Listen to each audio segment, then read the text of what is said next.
Hello everyone, তোমরা সবাই কেমন আছো? আশা করি ভালোই আছো। তা কালকে ছোট ভিডিও দেখিয়েছিলাম, আজকে একটু বড় করে কেমন করে রান্না করেছি সেটা দেখাচ্ছি। তো আজকে এটা আয়ের মাছের তরকারি। তো প্রথমে বড়াগুলো ভেজে নিয়েছি, মাছগুলো ভেজে নিয়েছি, তারপর ওই তেলে আলুগুলোকে লাল লাল করে ভেজে নিয়ে এবার মশলা দিয়ে দিলাম। মশলার মধ্যে রয়েছে জিরা আর লঙ্কা, আর কিচ্ছু দিইনি।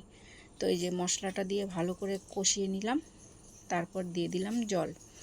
তো জল দিয়ে জলটা ফুটলে মাছ আর বড়া একসাথেই দিয়ে দিব।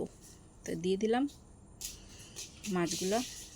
তো দেখো, তো ঝোলটা ফুটবে, তো মাছের লবণ টবণ ঢুকবে, তো একটু ঝোলঝোলই রাখবো যেহেতু বড়া দিয়েছি, টেনে নেয়। তো আমার এটা এখন একটু ফুটলেই আমি নামিয়ে নিব একটা গামলায়।